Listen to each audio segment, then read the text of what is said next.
I'm Vin. I'm Sori. That's Booby. And Jelpy and Ghosty. And Tubi.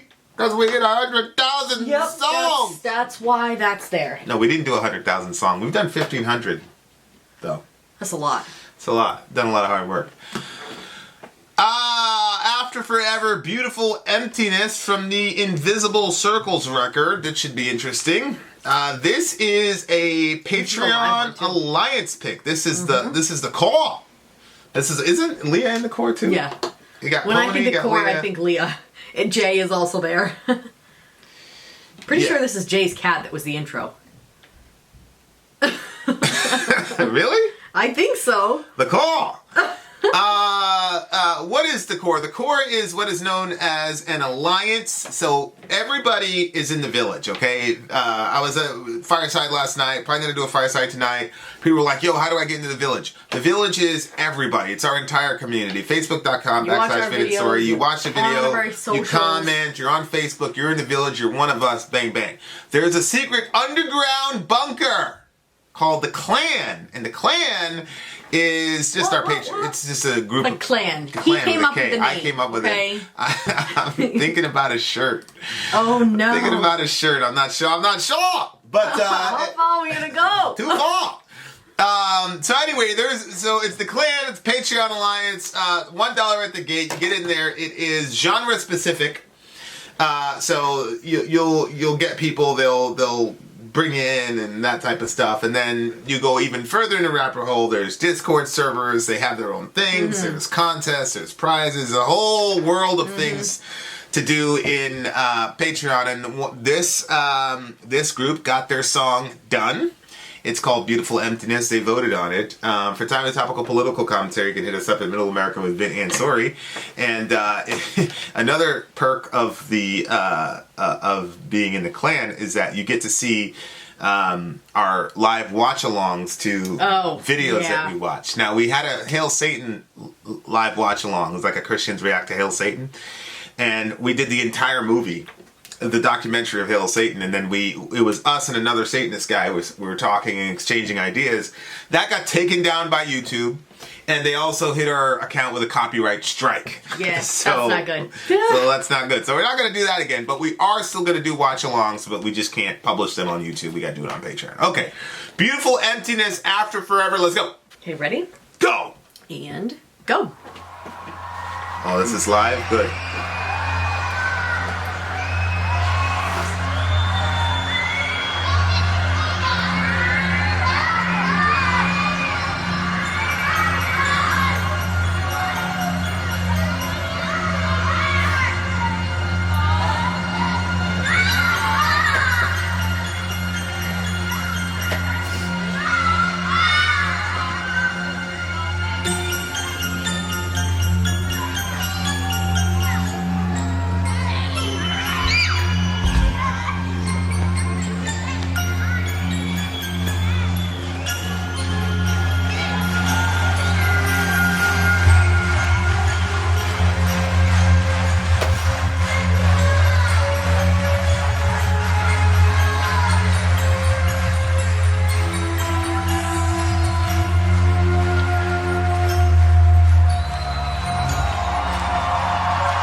Wow.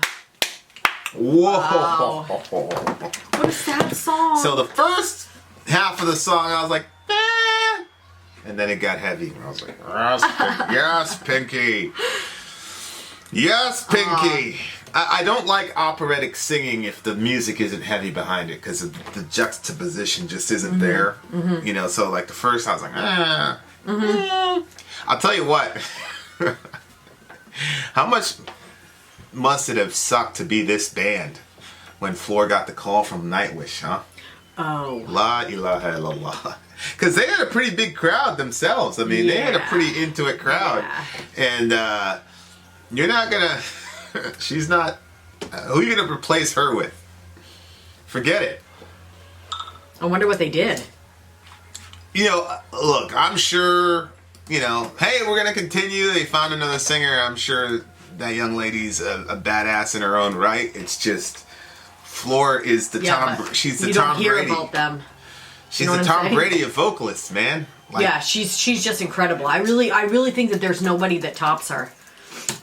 Yeah, I mean, like, just the stage presence. She's rocking out. She's windmilling a little bit, which is awesome. Let me see. They disbanded in 2009. So that's that. I don't know when Floor... I was gonna say, when did she? I don't know when Floor finish. Left the band, but this song was out in what? 2004? Yeah. So, I mean, yeah. Right here. It says personnel. It was announced after Forever had disbanded, singer and guitarist both collaborated again in Revamp and Star One. She joined Nightwish as lead singer in 2013. Oh, okay. Oh. So they were done before years. Okay. Interesting. That's I wonder better. if that's how Nightwish found her. That's much better. Okay. Well, that's too bad, man, because these guys... Yeah. This song was crazy. So, read Pony's thingamajig. This song is featured on the album Invisible Circles. It's the second song which follows the track Childhood in E minor. This album tells a story about a bad relationship gone worse, as the couple thinks of having a child will solve the relationship trouble between them. In fact, it only gets worse, and the young girl becomes their verbal whipping post, calling her the reason for the mother becoming a domestic slave, and in turn causing the father to threaten to run off and find happiness elsewhere. Really a sad album. This song I selected in hope of taking you through the album in its entirety. It's also interesting to hear these lyrics with a bit of the backstory and consider that the song could be viewed as from the mother to the father or from the child to the parents. Wow. Yeah. That's a thing, right? Where a couple's having a hard time or whatever, and they think a kid is going to bring them together. Literally don't know why people think that, but yes. I have no idea where that logic came from. I never, ever understood that. Yeah, it's such a strange thing. It's like... I'm saying even before having kids, I never thought that made any sense. Yeah. Ever in my life. I never saw the logic behind it. Like, and I never met anyone that said, you know, we were fighting and we were going to split and then we decided to have a kid and like that fixed everything. Like we're good and now we're still together. I've never heard anybody say that. Like I've heard people say, well, I have... kids are part of the reason why they split. Yeah, it's usually it's the top 3 reasons for divorce are money, sex, and kids. And so, yeah, but it's weird. I have, and I almost don't want to say this because I don't want people. You have met somebody that happened? I've seen a couple times where the guy was kind of just, you know, running around, cheating on the girl, whatever, and just not taking life seriously. And then when they got pregnant, he got serious. How long has it been? And they're still together. Yeah, but how long's it been? What do you mean, how long has it been? Since they, got pregnant. Like, how old is the kid? How's the kid? The kid's like 6, 7 now. I mean. Yeah, who knows? I am not saying that that's a good thing. I'm saying I have seen it happen. Yeah, I never have. So. But the issue is that the woman was stable and she was good and she was strong and she was, it was a guy that was basically he wouldn't settle down. The root of it was just immaturity and not settling down and all the rest of it. And then she got pregnant and instead of it's the whole fight or flight thing. Yep. And he said. he went to her. He said, "Look, I've been cheating on you." Da da da. She said, "I know," and da da da. And then they had a shotgun wedding, and then they're Oh, they weren't married? yeah, they weren't married, Oh my gosh. and they're together and whatever. Wow. But again, that wasn't because they were both at each other's throats. Like one of them was like, the kid is not going to do anything for you if both of you are at each other's throats or whatever. Mm-hmm. And I would say that guy was an anomaly. You know, like so the way he stopped cheating on her? He stopped. He killed all that cold turkey. He was. You know, and they're together and whatever. Like that's wild. He changed, like, dude changed like overnight. And I changed overnight, you know, when we got pregnant with Dorian. But I wasn't doing that, but I was not taking life him and his ex. I wasn't taking life very seriously at all. I didn't even have a car, yada yada yada, because we just came up from New York, and you just use public transportation. But but obviously it did not work out for us that way. Like, the kids did not. It added a lot more tension to the relationship, and actually, I mean, that was pretty much it. Mm-hmm. You know, at that point. So the kids don't really. The kid doesn't do that. You just have to have two people in a relationship that are willing to try to work it out. And having a kid for that specific purpose, I think, is one of the cruelest things you could do to a child. To the kid themselves, yeah. That's one of the cruelest, most horrific things you can do, because people never want to take accountability for their own dysfunction, so they always want to blame it on something or someone else, and so the kid becomes kind of like the... Well, that's what happened in here. She blamed the kid for making her have to be domestic. It's difficult to know who you're talking. Do to you. What the girl say? Children tie the feet. Wasn't that the Chinese proverb? Children bind the feet. Bind the feet. Yeah.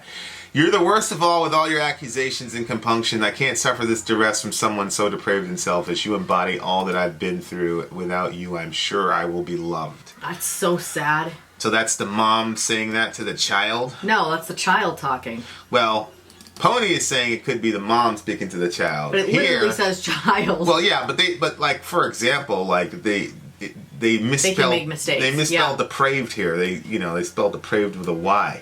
Yeah. So I mean, what do they know? These are not official. Yeah. You know, it seems to me that this is a mother talking to the child. Or it might be the mother. Has accusations. It might be the mother talking to the husband. Right. You're the worst of all. That's what Pony was saying. I can't. It could be the kid talking, or it could be the wife talking to the husband. Yeah, I doubt very highly it's the kid. Although in the well, I think album with you, I'm sure I will be loved. It looks like it would be the kid saying that. No, without you, I am sure I will be loved. Right. What did I say? You said with you. No, I meant without you. I think she's saying if I left you and was with somebody else, somebody else would love me. Yeah. So she's talking to the husband. Yep. Or the boyfriend, whatever. But then who's this talking? My existence conforms to your distress, your ambition, the cause of mine. Your ambition, the cause of my existence? Is that what she's saying? A disruption, I'm nothing. Okay, yeah. Yeah, I think that's a kid. That's a kid talking. And I still think this is a kid talking to both the parents. You don't allow me a single place nor any love into your lives. Yeah. An unperceived, annoying presence you'd rather ignore. But in my life, you know you'll leave a beautiful emptiness. Oh, right. God, that's so sad. Right, because the kid's going to love their parents. Yep. You know, but the even parents... if they're bad. So maybe the second verse is the dad. So the first verse is the mom. You're the worst of all with all your accusations and compunction. I can't suffer this duress from someone so depraved and selfish. You embody all that I've been through. Without you, I'm sure I'll be loved. And then maybe the dad responds by saying, well, my existence conforms to your distress. Like, my whole life is held hostage to your ambition, the cause of mine. My whole life is about you, a disruption. Your ambition, the cause of mine. So your ambition becomes mine because I have to do what you want to do, which is have this kid. Right. Maybe, yeah. Misfortunes never come singling. I was there to stay. Yeah, so this could be either the mom talking to the dad or vice versa, and then the kid comes in, and this is where she ends up in the family system. Yikes. In my life, you'll know you'll leave a beautiful emptiness. Which is, it's a very strange, like, to this, like, I definitely see it with my mom. Like, my mom, you know, she went off to be with the Ain Soph a few years back, and so there's, you know, that's something that's never, you know, I'm never gonna get over that. And you have that sort of feeling of emptiness, but it's a beautiful thing because that was your parent, and you get all these memories of your parents. And you know, first time I had a soda was my mom. She came and got me a glass of, she got a thing of Pepsi, and I didn't know about soda that it, you know, the carbon, you know, so I just drank the thing straight, and then I was like, ah, and she thought that was the cutest thing ever. Oh my God, go on, do it again, Vincent. Yeah. And that was like one of the first times like I'd met my mom, so I was like, oh yeah, sure. So like you have all these memories of your parents, and you know, and it's you know, my mom and I had like some legendary wars and battles with each other, but like when I think about her, like it's universally 100% of the time beautiful. Like I would give anything to even have one of those fights that we used to have. Like so it as a kid, like you kind of have those moments with your parent, whether it's good or bad. They're your parents. Yeah. But at the same time, like as a parent now, I cannot understand like looking at a kid this way. Like I don't get it. You know what I mean? And maybe, go ahead. You can't imagine what? Being annoyed with a kid? No. Ignoring them? No, like this is more than just the common. Yeah. You know, whatever. Like this is a kid who's like being, in my mind, blamed for all the misfortune that the parents are having. And you don't allow me a single place nor any love into your lives. That's sad. Like, I don't understand, like, how... Because the kid is literally part of you, and it's part of your spouse, your other half. And, like, you guys have come together... I would think treating a kid that way would make you feel so much worse. Yeah. And then people feel guilty about it, and then they're angry at the person they're mistreating because of the guilt that they feel. So I just, man, it's so weird because I don't know if I know anybody that's ever done that to a kid. I have seen people like latch on to the kid at the expense of the relationship. Oh yeah, I've seen that so many times. But I haven't seen this type of thing. But I'm sure it happens, you know, like back in the day I used to send kids off to boarding school and all this. Like there's I tell the kids all the time, like there's a reason that, you know, fairy tales had a wicked stepmother. Yeah. Like because I can see it happen in the stepmother where the guy or vice versa, where the other parent has to decide between, hey, it's either me or the kids, you know what I mean? But like your own kid, like I don't know, like do you think that like people? I'm sure it must happen. No, I'm sure that it's happened. Yeah, and I think it's probably one of those like subliminal things where the parents don't really realize what they're doing. Like, so the kid is saying, you don't allow me a single place now in love in your life. But I don't know if the parents, like, know that they're actually doing this to their daughter. Like, sometimes when I'm having, like, a bad day, I notice I'm very short with the kids. And so I can see how if you've had, like, a bad life and nothing's going good, and then you're just, like, basically turns you into, like, just this mean, horrible person. And so you're taking it out on that kid every single day. Like, you're just mean. Like, and I've seen people that are just... mean all the time. They're just mean, and you're like, wow, how did you become so miserable? But I think that for some reason people always feel like they have it the worst. Like everybody goes through bad stuff, everybody has to experience bad things in their life, and but then some people are like act like, you know, I can't believe this happened to me, like they think everybody has been dealt good cards and they're the only ones that have been dealt something bad, and then I don't know, they just take it out on people around them. But in my life, you know you'll leave a beautiful emptiness where you used to be. Impotent screams will turn into the love of silence. That's a good line. It's a good line. That's this horrible thing with, I was hearing about these babies that are being adopted from Russia or something like that. And the babies would cry because they nobody was coming, which is kind of plays with my head, because sometimes we put Orion down for a nap, or 9:00 comes and we put Orion down for sleep and he's crying, and I say to you, he'll recognize that nobody's coming for him. I know. But of course, it's a world. I hate it when I hear you say that. Yeah. But at the same time, it's a I world know of that difference. I'll have him in the room with me, and I'll be like trying to rock him, and he wants to get like laying out, and then I try to lay him out on the bed, and then he crawls back up on me, and he's like just completely miserable. Yeah. And so when I lay him in cry. his bed, and he's crying and fussing around, you can tell he's like, and I'm like this. I don't necessarily want to leave the crew of people or what's going on, but sometimes I just need my rest. And so I think that he gets like that. He just needs to sleep, and he wants to be sociable and stay there. So when you put him in his room by himself, he's sad, he's alone. Yeah. But it doesn't take him but, less than 15 minutes and he's out cold. Yeah, and then we we homeschool, we work from home, so all he knows is being around us. He's one of 5 kids. Yeah. So there's always some action, Yeah. But it's one of those things where, like, if we could talk to him, we could be very bad parents. Because we could say, look, buddy, if you can stay on your little rump on this bed, we will let you stay up while we play Fortnite till 3 o'clock in the morning. Like, I would tell him that. Yeah. Terrible parenting. Yeah. But he can't deal with it. Like, he's completely tired, and he's like, yo, I am done. He'll crawl up on me, he'll shove his face into my chest. Yep. Then he'll get up. And then he'll go back down. Blah! He's like all over the place. Yeah. And he's kind of fussing. But 100%. He wants his bed. You know what? We all want our bed sometimes. If you have a nice bed. My father used to say, I love my bed. And I love my pillow. He said one time, he's like, you guys don't get that right now. But wait till you guys grow up. You'll know the feeling. But your dad is a very, very hard worker. Yeah.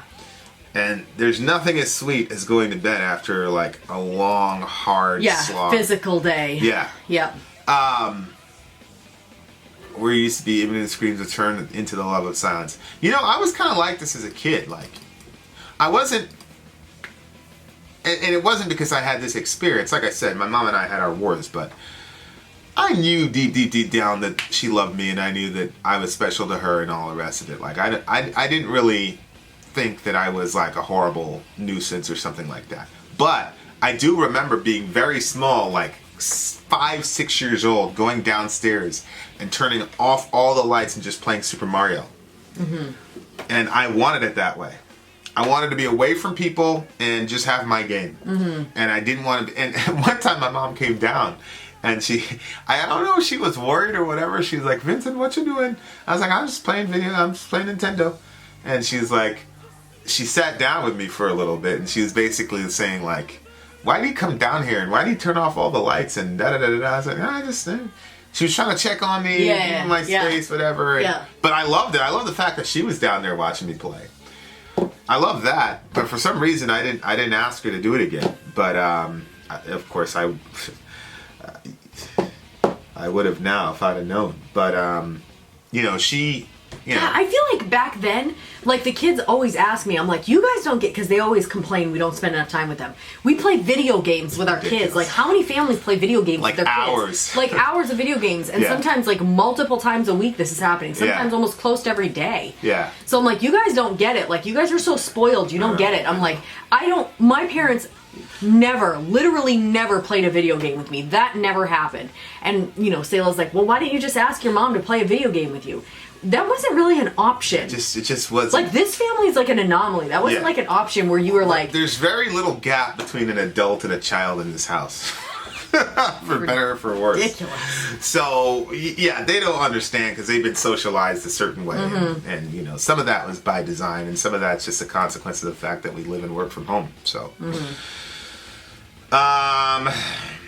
But I loved silence. But in this particular situation, I think her love of silence was a defense mechanism because of the fact that nobody would listen to her.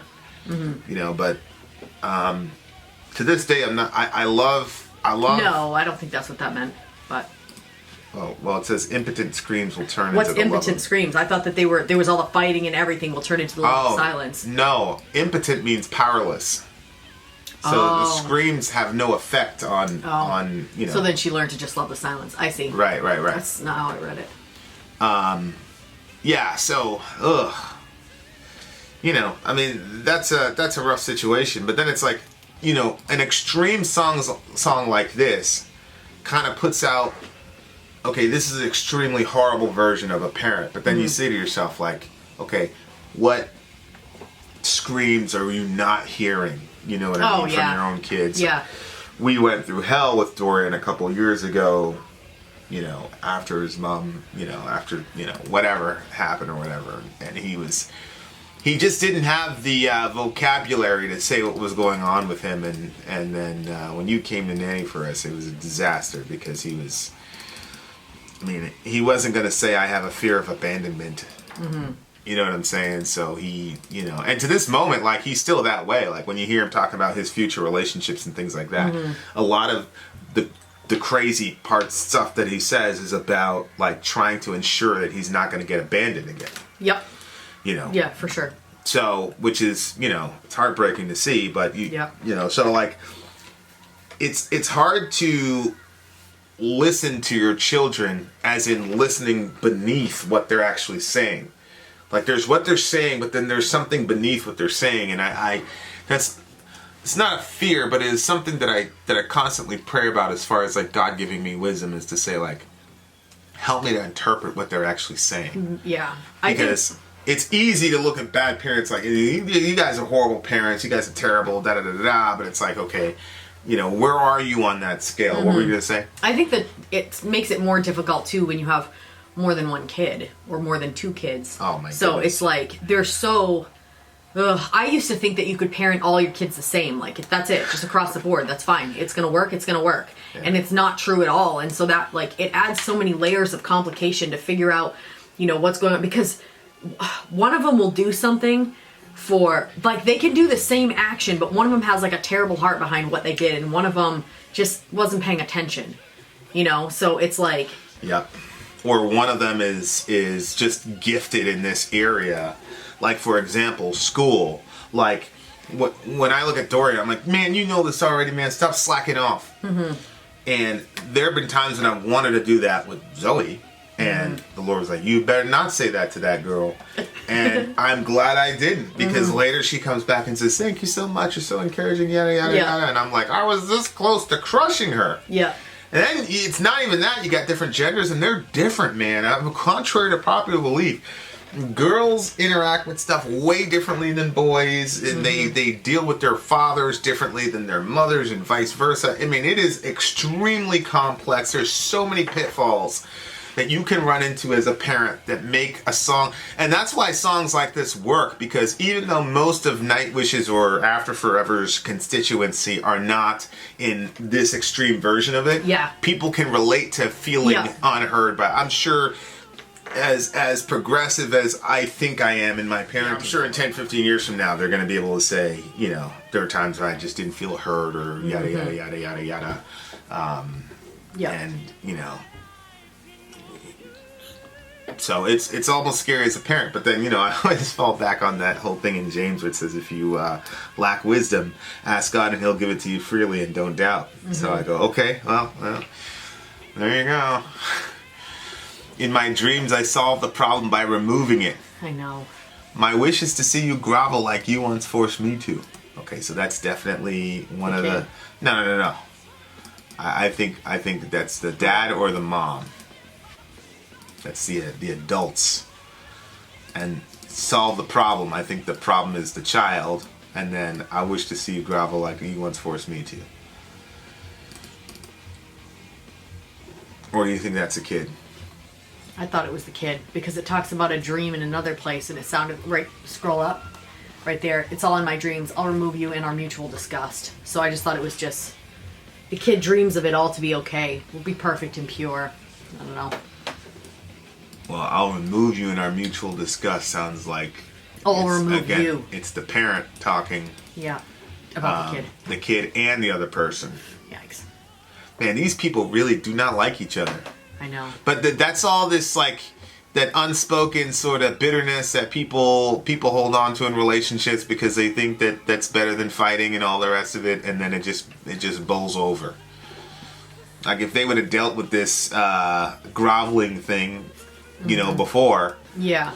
But he or she didn't communicate it, And it was just stewing and stewing and stewing, and now it's turned into outright bitterness and all that jazz.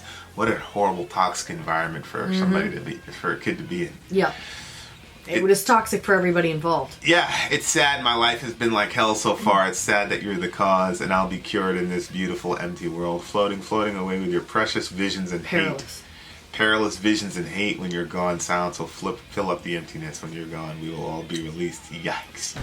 Whoo. Ooh. It just... This song is like relentless in its tragedy, man. I mean, God Almighty. Yeah. It's a pretty sad state of... kids are the most vulnerable demographic in any given society.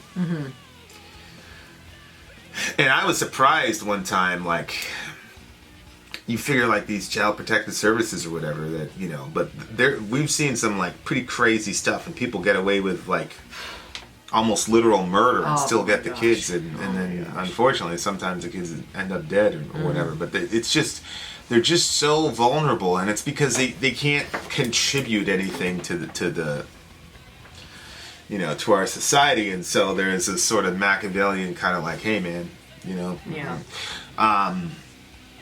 and it's sad to see, because you just assume that people think, oh, the more defenseless the person is, and the more responsibility you have to protect that person. Correct. But that's not how society operates. As a matter of fact, in many instances, it operates the other way, which is this person's completely dependent on me, so I can do whatever I want with them. And it's sad, man. It's sad, but you'd hope that there'd be some resolution, but based on Pony's thingamajig, it doesn't seem like there was. But this What's is the last song on the album? Life's Vortex. Song 10 is Victim of Choices, Blind Pain, Reflections. Sins of Idealism. Sonically, though, I love the second part of this song. Like, it's almost sacrilegious to go from such a tragic thing. But I love the metal. Yeah. But I love the heaviness. Like, I just love heavy music, man. I just really do. And then, her windmilling and rocking, I really, really, really good stage presence. It actually bumped the whole thing up like 3 points for me. Whoa. Yeah. Because like I said, I don't like operatic vocals without a lot of like metal in it, because it's just, okay, you're just at the opera. But when you have that, you see this amazing juxtaposition. Yeah. It's pretty awesome. So what are you getting? It's a 9.3. It's an 8 for me. It was about to get a 6, but then it was a 9.3. And just I'm a sucker for live performances, man. I love live performances, because that's really... Yeah. That's where it all is. The engineers actually some of the engineers are in the back, but all the whatever and all the BS is out of the way. You just get the guitar, you get the mic, you get the drums, let's go. Like, that's like the epitome of art to me as far as metal goes. So there you are, dear listener. There you have it. Vin out. Sori out. Gone.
Jansen.